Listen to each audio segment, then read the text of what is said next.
Me presento, soy el abogado de Andrés Córdoba Cartuche, quien hablará de la garantía de motivación en la sentencia 17.292/2024-00540, que trata sobre el artículo 220 del COIP sobre el tráfico de ilícito de sustancias catalogadas a fiscalización. Como parte introductoria e importante, tenemos que toda sentencia necesita el estándar constitucional, ya que son las normas que aseguran las leyes y actos públicos que deben estar sujetos a la Constitución. En el presente caso tenemos el análisis del artículo 220 sobre el tráfico ilícito de sustancias. En el caso siguiente, el 13 de julio de 2024 son aprehendidas dos personas, un señor Vélez y una señora Trejo. Estas personas son aprehendidas por encontrárseles en el vehículo la sustancia de cocaína, sujeta al artículo 220 del COIP.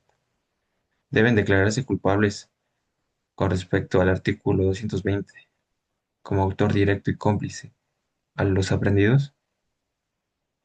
Cuestionamientos que nos hacemos, tanto como la normativa y lo fáctico, como ustedes pueden observar, según el COIP que requiere el artículo 220 para que se considere delito. Y en lo fáctico se considera que los procesados son autores de tener en su poder las sustancias sujetas a fiscalización y dos preguntas más que se desprenden de las situaciones presentes. Respondiendo a todos estos cuestionamientos, podemos determinar que en el lugar de los hechos se encontraron dos personas en posesión de la sustancia de cocaína, donde se hicieron análisis para que corresponda a determinada sustancia. Y el análisis corresponde tanto como la autoría directa que se le determina a la persona CB, al señor, y como cómplice a la señora CP, ya que se determina que esta persona ST es cómplice, pero tenía desconocimiento de la sustancia que se encontraba en el vehículo. Por lo tanto, tenemos en la ratio decidente, que es la interpretación del artículo 220, y la obvia dicta, que aquí se manifiesta profundamente la preocupación y tendencia del crecimiento del tráfico de estupefacientes. Analizando en brevedad la situación del caso, se determina que el tribunal en sentencia da como autor directo al señor SB y absuelve de como cómplice a la señora ST en sentencia, como se determina en este pequeño extracto, tanto lo normativo y también la reparación, y más adelante vamos a observar también en totalidad la sentencia. Ahora, como tema importante, tenemos lo siguiente.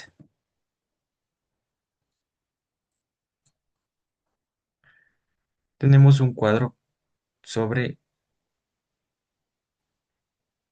el estándar de suficiencia que iniciamos comentando que es importante que se debe tener en una sentencia. Por lo tanto, voy a continuar con la exposición. La importancia de esta sentencia y tener en cuanto presente también a la garantía de motivación en cada sentencia, podemos determinar lo siguiente. La inexistencia de la sentencia tiene por completo la fundamentación normativa y fáctica, ya que la sentencia que analizamos contiene la fundamentación fáctica y normativa, porque en sentencia refiere a los hechos del 23 de julio del 2024 y el tipo penal que es el 220. En cuanto tenemos a la insuficiencia, se determina que no existe, ya que la sentencia responde a todos los argumentos relevantes de las partes procesales y contiene fundamentación fáctica y normativa porque responde a los argumentos importantes de las partes y en base al delito impuesto y enlaza los hechos. En cuanto a la apariencia, determinamos que la sentencia es motivada porque profundiza el análisis de los argumentos de las partes y hechos presentados en el proceso, ya que en el proceso se desarrolla en totalidad y detalladamente el efecto y veracidad de lo actuado.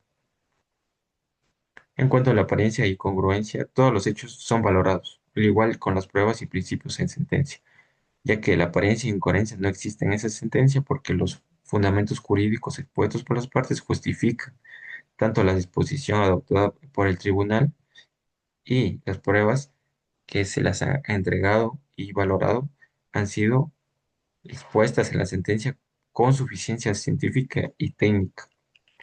Ahora, en cuanto a lo que determina la inatinencia e incongruencia, se determina que sentencia se incluye racionamientos y argumentos que tienen relación con el punto de discusión. En cuanto a la incongruencia, se determina que la sentencia existe la conexión lógica entre los hechos probados en el juicio y la decisión final del tribunal. Por lo tanto, el tribunal se pronuncia sobre las peticiones de las partes en totalidad. Y como tema último tenemos la incompresibilidad. La sentencia en su lectura podemos determinar que en lo fáctico como en lo normativo es clara, comprensible para su lectura. El contenido de la sentencia en su argumentación es legible para tener la secuencia, coherencia de los hechos y lo lógico, la de tener sentido en la adaptación de los hechos con las pruebas determinadas, tanto en los testimonios y en los peritajes y en los documentos presentados y también en las aseveraciones y posiblemente inatinencias de las partes procesales para dar el tribunal una sentencia justa. Para finalizar, tenemos una conclusión. La sentencia estudiada con la sentencia de motivación cumple con los requisitos esenciales, ya que el artículo 621 habla sobre la motivación completa suficiente que se debe determinar en sentencia, tanto también con la responsabilidad penal y la pena determinada y la reparación integral a la víctima. Como observamos, sí se encuentra. Aquí podemos observar, es un extracto de la sentencia. También hablamos sobre el artículo 220, determinar la sentencia sobre el tráfico ilícito de sustancias. Es así que el tribunal establece los elementos principales del delito, lo que concuerda con los hechos que son adaptados con el tipo penal. También tenemos eh, comentarios importantes sobre la congruencia. Tenemos partes importantes que la sentencia espera claridad, transparencia, lógica y precisa para su comprensión, que eso se ha determinado en la sentencia y que no da lugar a ambigüedades basado en la argumentación lógica y aplicación del debido proceso. La presente sentencia no ha demostrado que existe motivación aparente ni ningún vicio, por lo que no se ha vulnerado ningún proceso. La resolución guarda una conexión lógica entre la norma, los hechos y la conclusión, satisfaciendo los requerimientos de justificación interna y externa solicitada por la Corte Constitucional. Muchas gracias por la atención.